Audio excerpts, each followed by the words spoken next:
somebody makes you mad, just tell them God bless you. I know somebody said, Pastor, you don't know my husband and wife, but the next time they say something bad about you, instead of fussing with them and cussing with them, just say God bless you.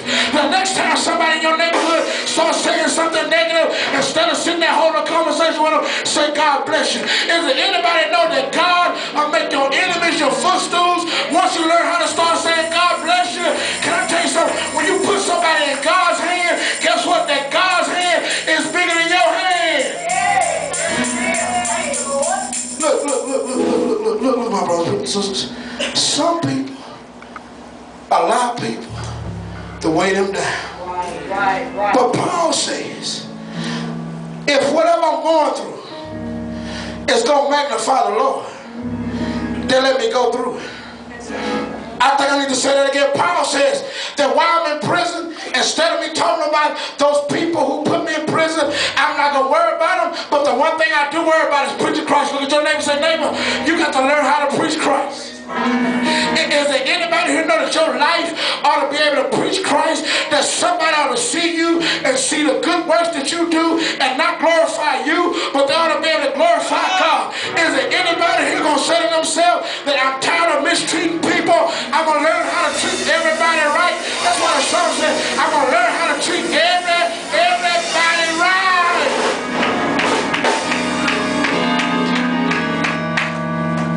Where did my brothers and sisters? Not only the focus on the positive, my circumstance, the focus on the positive with people. I got to focus on my positive with my future. Look what it says in verse 19. He says, for I know that this shall turn to my salvation through your prayers and the supply of Christ Jesus. Look, Paul says that I'm locked up, but it's still all about him. Paul says it's been a long time that I've been able to have my freedom, but just because I'm bound with chains, it can't bound my praise. Is there anybody in here? You had a hard week and you feel like giving up. But let me close by telling you that that doesn't mean you can't still give God praise.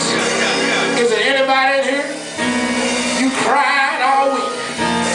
You could complain all week, but you found out that you got to trust in God. Paul says, I couldn't focus on the negative, but I'm learning how to focus on the positive. Is there anybody in here? You ought to just lift up your head and say, God, I'm going to focus on the positive. If you got a neck to raise, that's enough to be positive. If you got hands to wave, that's enough to be positive. I'm so glad. I'm closing, y'all. But I'm so glad the songwriter said, because he lives, I can face tomorrow. Because he got up with all power in the palm of his hand, I'm all right.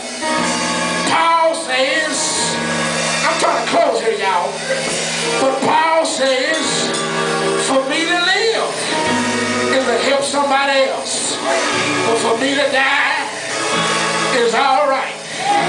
Can I close by telling you I would want to live a long life, but I'm so glad that my future is bright, because if I leave here, I got another home.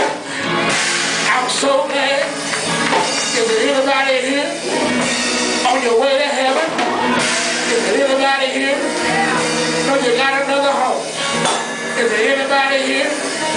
Say, I'm learning how to lean on them, and I'm learning how to trust in them. A story is told about a little boy. Him and his daddy was going to take a fishing trip. The next day, when he woke up, it was raining outside. The little boy, he was mad. He said, Dad,